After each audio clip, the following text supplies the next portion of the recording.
Nursery വിടാൻ വേണ്ടി ഉമ്മച്ചി തുടങ്ങി വെച്ച ഹെയർ സ്റ്റൈലാണ് ഞാൻ ഇപ്പോഴും യൂസ് ചെയ്യുന്നതെന്ന് ഓർത്ത് എന്നോട് തന്നെ എനിക്ക് പുച്ഛമാണ്. അപ്പം നമുക്കൊന്ന് മാറ്റി പിടിച്ചാലോ? ഇതാണ് എൻ്റെ ഹെയർ. അപ്പം ഇതൊന്ന് സ്മൂത്താക്കി മനുഷ്യക്കോലത്തിലാക്കാൻ വേണ്ടി നമുക്ക് ഹീറ്റ് അപ്ലൈ ചെയ്യേണ്ടി വരും. ഇതിന് മുന്നേ തന്നെ നമ്മൾ ഇതുപോലൊരു ഹീറ്റ് പ്രൊട്ടക്റ്റീവ് സെറം യൂസ് ചെയ്തില്ലെങ്കിൽ നമ്മുടെ ഹെയറിൻ്റെ കാര്യം പറയണ്ടല്ലോ അല്ലേ. അപ്പോൾ ഇതുപോലെ യൂസ് ചെയ്തതിന് ശേഷം നമ്മൾ ഇതുപോലെ ഒന്ന് സ്ട്രൈറ്റ്നർ എടുത്തിട്ട് സ്ട്രൈറ്റ് ചെയ്ത് കൊടുക്കാം. നിങ്ങളുടെ മുടി സ്ട്രൈറ്റ് ആണെന്നുണ്ടെങ്കിൽ ഒരിക്കലും ഇങ്ങനെ ചെയ്യേണ്ട ആവശ്യമില്ല കേട്ടോ. എൻ്റെ മുടി ഒന്ന് മെന വരുത്താൻ വേണ്ടിയിട്ടാണ് ഞാനിത് ചെയ്യുന്നത്. ചെറുതായിട്ടൊന്ന് സ്ട്രൈറ്റ് ചെയ്ത് കൊടുത്താൽ മതി കേട്ടോ.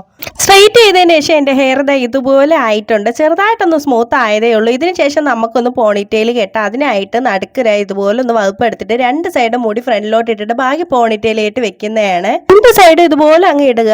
അതിനുശേഷം ഈ രണ്ട് സൈഡ് മുടിയും നമുക്കൊന്ന് കേളർ യൂസ് ചെയ്തൊന്ന് കേൾ ചെയ്ത് കൊടുക്കാം. അപ്പം ഞാൻ ഒരു സൈഡ് ഇതുപോലെ കേൾ ചെയ്യുകയാണ്.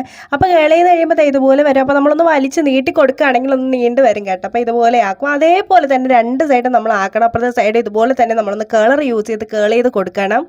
രണ്ട് സൈഡും കേൾ ചെയ്തതിന് ശേഷം എൻ്റെ ഫേസിൻ്റെ ലുക്ക് അങ്ങ് മാറിയില്ലേ. അപ്പോൾ ഇതാണ് നമ്മുടെ ഫൈനൽ ലുക്ക്. അപ്പോൾ വീഡിയോ ഇഷ്ടപ്പെട്ടെങ്കിൽ ലൈക്ക് ചെയ്യുക, ഷെയർ ചെയ്യുക, സബ്സ്ക്രൈബ് ചെയ്യുക. ബൈ.